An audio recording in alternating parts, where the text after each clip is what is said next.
Alright everybody, we are here to talk about One Piece. I really want to get into 28, 29, and 30, so I'm here to talk about 25, 26, and 27.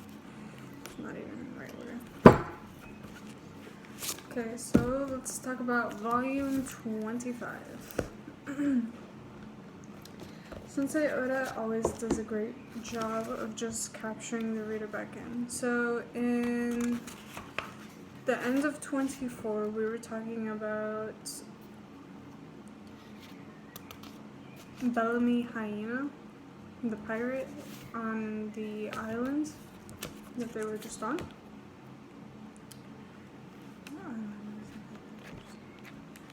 We were talking about Bellamy Hyena, and they went to head towards Jaya Island so that they could meet a sir named Cricket, who might have the idea of where to find the Golden Island. Cricket kind of banned himself to be a little bit of a loner because he had already suffered so much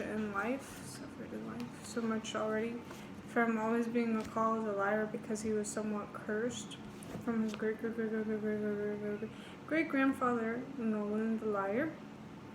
He had told his community, his people, to go look for, even though he didn't have a high ranking or he wasn't royalty or anything like that. He said that he had found a golden island.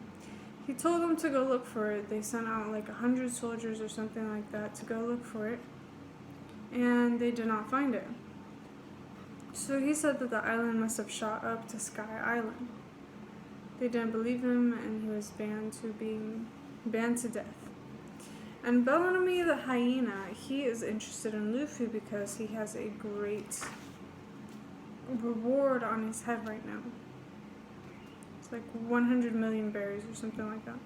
Anyway, so they go meet Mont Blanc Cricket, and it's really great meeting him. He, at first, he tries to fight them all off, Luffy's gang, and then after he tries to fight them, he kind of passes out because he had been diving so much. And I actually really like how Oda Sensei includes realistic facts so that it kind of makes it like surreal. Like he includes facts in here to kind of like produce endorphins in your head. So like this is what he says. So Tony Chopper is going to kind of like put him back to health. He's going to try and help him, and he says, "Get me a cold towel and open all the windows." The bends, he's sick. It's a condition divers sometimes get. It's usually not chronic though. When a diver comes up out of deep water too quickly, the sudden decompression causes air bubbles to form in the blood and tissues. These bubbles expand and cause problems in the vascular system, muscles, and joints. Must be an unnatural phenomenon. Like the way he adds that fact is like so detailed, And so yeah, Mont Blanc Cricket has been diving a lot lately. That's kind of like what he does to kind of like find closure with his past, with the Nolan the Liar, with his great-grandfather, with his curse. He goes diving and he tries to find, clues and keys down deep in the ocean to make him realize that, this Skypiea is real, because everybody says it's not real. Everybody says that the age of dreaming pirates is over, it's done.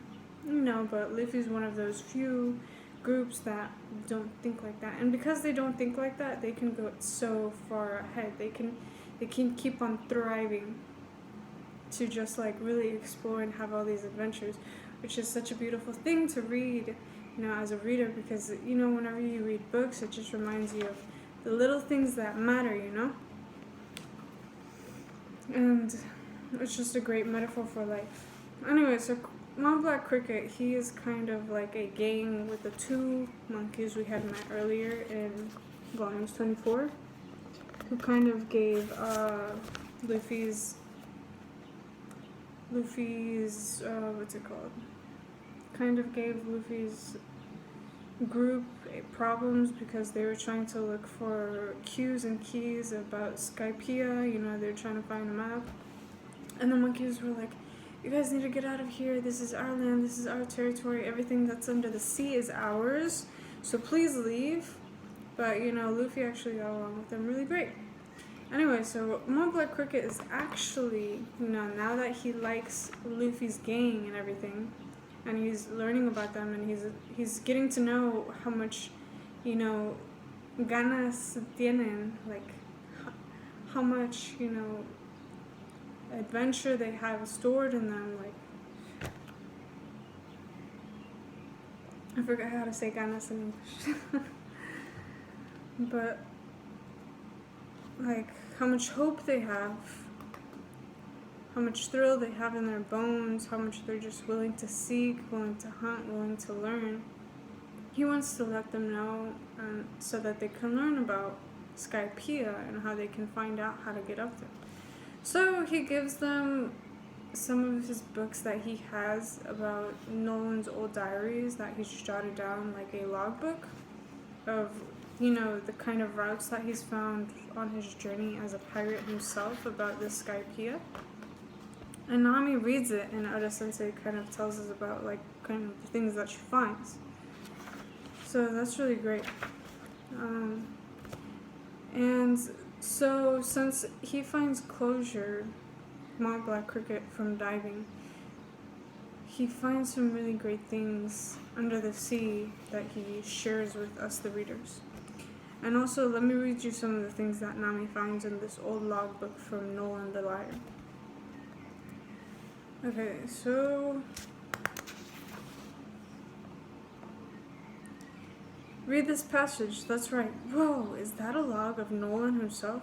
Well, he didn't say he actually went, huh? Went to the Sky Island too? Amazing! A log from 400 years ago, the age of Cain. 1120, June 21. Clear sky sails from lively town of Vera. We'll follow the log post and sail straight to the east-northeast. Gold hold of an unusual item from a merchant ship today. It's a one-man boat called Waver, which one rides like a sky. The strange vessel can even sail on the windless days by creating its own wind, but there's a knack to operating it that I have not yet been able to master. The crew are enjoying it now. How cool! I want one. Keep reading, keep reading. The power to run this vessel is only found on the Sky Island.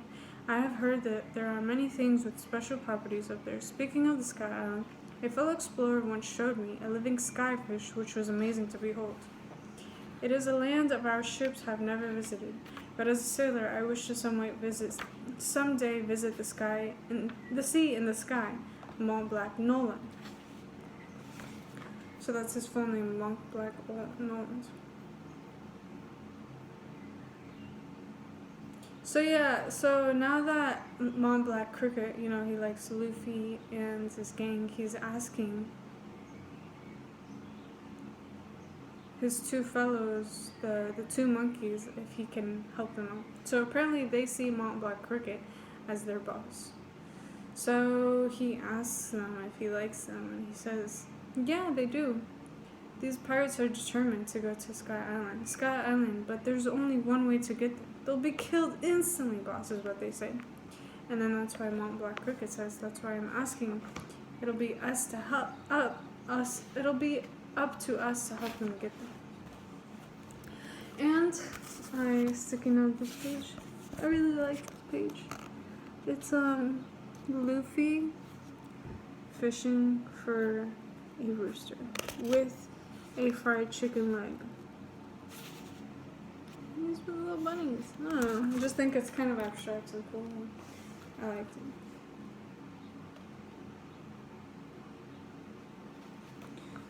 So let's keep on going. I kind of want to show you. Okay. Another part that I liked is how he, gets into this whole thing where he plays with the facts. He's talking about how one can get to Skypiea. So he says, Mont Black Cricket. The theory is this. There's an enormous cavity deep beneath the sea. As cool as seawater flows into it, geothermal heat from below creates enormous pressure and steam, resulting in massive eruption. So I was like, I love the way he describes this cavity deep beneath the sea, geothermal pressure steam. Like, to me, that is so detailed, and I love how he incorporates that. It makes us really feel like we're in the story, and we're learning facts in that world, and he's making this world that he creates so realistic to us, you know? So then they go celebrate before they're going to go to Skypiea. But then they hear, and he's showing them kind of like the things that he's found beneath the sea. So he found this gold bell, and he found this gyre bird, both made out of gold. And I love the drawings. It makes me wonder if Ode Sensei was inspired for these drawings from from the Mayans, because he actually calls the Golden Island, he calls it El Dorado. So I think he does get inspired from it. And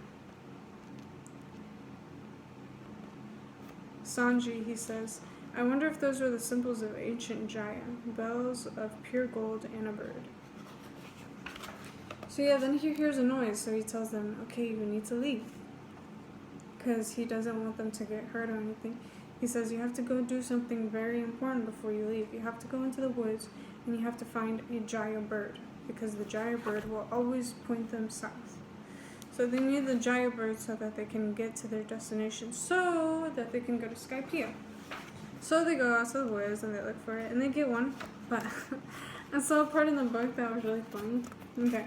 So, I'm just going to read it to you. So, Luffy says, look, Chopper, an Atlas beetle. Atlas? Yeah, the Atlas are the Hercules and treasured of all, and Hercules are treasured all over the world. And then Tony Chopper says, they are? And then Tony Chopper says, are they as valuable as the One Piece? And then Luffy says, it's a tough question. And they're like, oh my god, the struggle on his face is hilarious. Do you see that? I was cracking up. So anyway, they get the Joe bird. And let me read you a question that might be important in the question corner SBS. So, the question from the reader says, Mr. 3 has devil fruit powers, so how come in volume 19, page 185, panel 3, he's floating on the water? I got a lot of inquiries about, and the answer says, I got a lot of inquiries about this one. There were lots of guesses too, however, you're all wrong. There's a good reason for this. There just happens to be a big piece of floating wood under Mr. 3's body. Mr. 3 was floating on top of it. Anyway, on average, the bounty of a human is about 3 splays. A sumo wrestler's is about 5 splays. But that huge of wood was especially magnificent and had a huge record buoyancy of 13 splays. That's according to the float stretching time. See, to me, the way I translate this, it's pure surreal, you know? He's really immersing us into his world that he created for us. Another question. Hello, Ode-sensei. I'll come right to the point. Did you name the Bellamy the hyena from English pirate Black Samuel Bellamy? And Ode-sensei says, that's right. Bellamy was notorious and very talkative pirate, but maybe he was more like a lion than a hyena because he loved an audience. So, I like how he adds facts like that, and he educates himself with a lot of different things to inspire him to make more things for One Piece. Another drawing.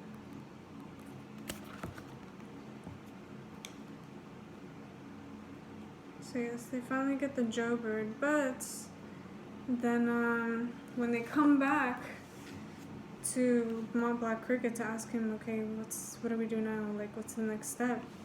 They found out that, people came to where he lives, and they took away his things. So they took away the giant bird, and they took away the bell. And now I'm getting to the parts where it says how much Luffy's head is worth. So Luffy head is worth,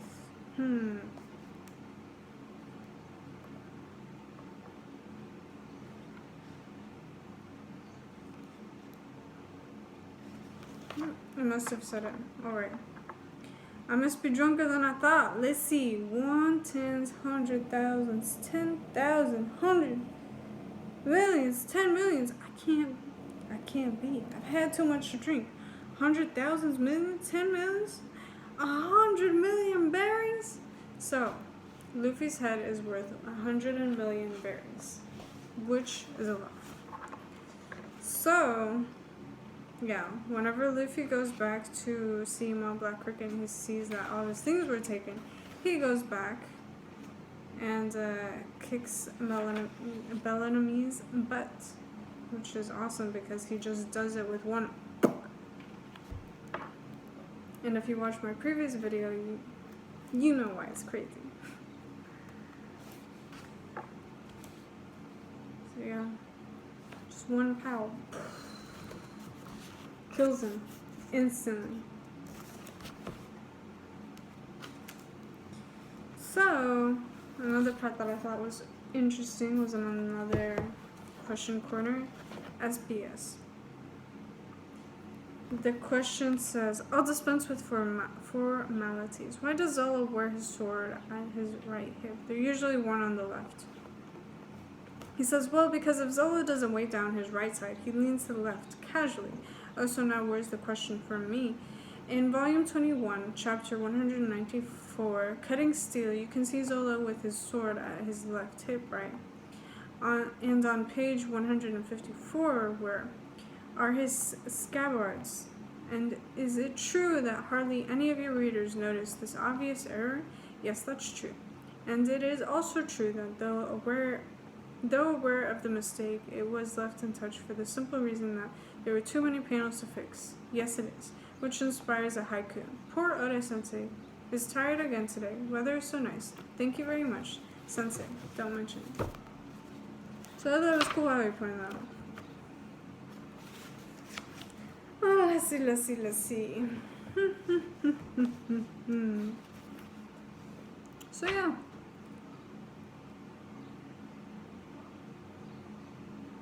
Luffy is worth 100 million berries.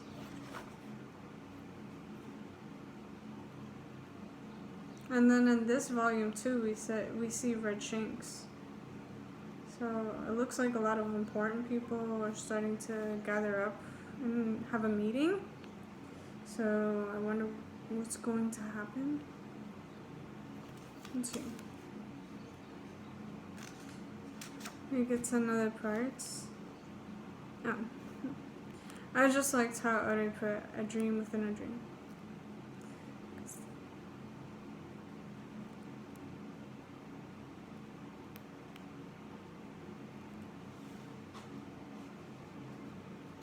Luffy says, a dream in a dream, now that's a great adventure. If we don't do this, we'll regret it for the rest of our lives. So yep, that's it for volumes 25 of the things that I enjoyed. I did some sticky notes for 26 too, and I'll talk about them later.